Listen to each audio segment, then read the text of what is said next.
Acceptance की ज़रूरत होती है वहाँ जहाँ पर एक्सेप्ट करना पड़ता है कि ये जनरेशन बहुत ज़्यादा आगे जा चुकी है और ये जनरेशन हमारी पुरानी जनरेशन के निस्बत बहुत तेज़ है और ये घर से भागने के ख्यालात और जज्बात के अंदर सबसे आगे हैं। तो वहाँ पर ये कहा जाता है कि छोटी बच्ची हैं, इनको मैनिपुलेट किया जाता है, ग्रूमिंग केस है। मेरा सवाल ये है कि एक बच्ची ने 13 साल से 14 साल अपने वालिदैन के साथ वक्त गुजारा, उसको घर के मामलात पता है कि हम गरीब घर से ताल्लुक़ रखती हूँ मैं या अमीर घर से रखती हूँ, मेरे घर के मामलात क्या है, मेरे वालिदैन मेरे से कितना प्यार करते हैं, उसके बावजूद भी ग्रूमिंग केस कैसे हो सकते हैं? अगर देखा जाए किडनैपिंग केस अगर हो तो उसमें 99.9% ग्रूमिंग की पॉसिबिलिटी है कि उसमें ग्रूमिंग की जा सकती है, बच्ची को मैनिपुलेट किया जा सकता है, बच्ची को गन पॉइंट के ऊपर से कोई भी स्टेटमेंट लेके दी जा सकती है। अब रिसेंटली मैंने एक वीडियो अपलोड की थी, ईमान नाम की लड़की थी, 13 साल की बच्ची, वो अपनी वालदा के कज़न के साथ घर से भाग गई। अब देखें कि 13 साल उसने बच्ची ने अपने वालिदैन के साथ गुजारे,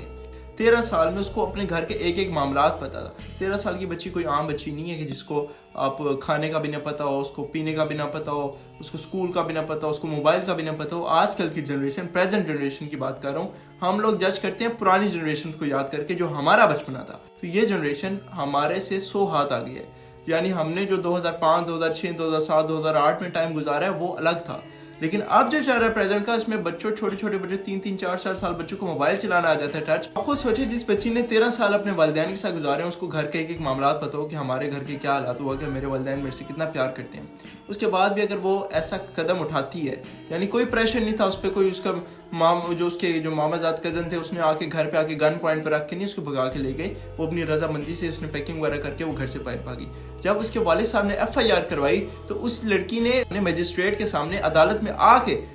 अपने उनके वालिदैन के सामने लड़की ने बयान दिया कि मैं वालिदैन के साथ नहीं जाना चाहती। अब वहाँ पे भी चले मजिस्ट्रेट बैठा हुआ है, मजिस्ट्रेट का बहुत बड़ा ओहदा होता है, वो आपको इतनी पावर देता है कि आपको सिक्योरिटी देता है कि आपको कुछ भी कोई नहीं कहेगा। उसके बावजूद भी लड़की ने ये बयान दिया कि मैं अपने वालिदैन के साथ नहीं रहना चाहती, मेरे वालिदैन मुझे मारते हैं, ये मुझे बेच सकते हैं। कैसे जो घर से भागने वाले होते हैं, जिसमें बच्ची 13, 14, 15 साल की बच्ची खुद अपनी रजामंदी से भाग रही है और उसको ये भी पता है मेरे वालिदैन से मेरी मुलाकात दोबारा नहीं होनी, तो वो ग्रूमिंग केस नहीं होता, वो रजामंदी वाला केस होता है। और ये चीज़ आपको एक्सेप्ट करनी पड़ेगी कि हमारी जनरेशन पुरानी निस्बत बहुत ज़्यादा तेज़ जा रही है और गलत डायरेक्शन में, और इनकी हमें करेक्शन करनी है, हमें इनको समझाना है और ऐसे केसेस दिखाकर इनको ये मत देनी है कि ये चीज़ करने से देखो ये इफेक्ट हुआ है। ज़िंदगी सिर्फ लड़की की तबाह होती है, लड़के का कुछ भी नहीं जाता। उनको भी अवेयरनेस देनी है कि ये प्यार मोहब्बत जो ड्रामास के अंदर दिखाया जाता है, ये ड्रामास तक है, असल में ये चीज़ें एग्जिस्ट नहीं करती जैसी दिखाई जाती हैं।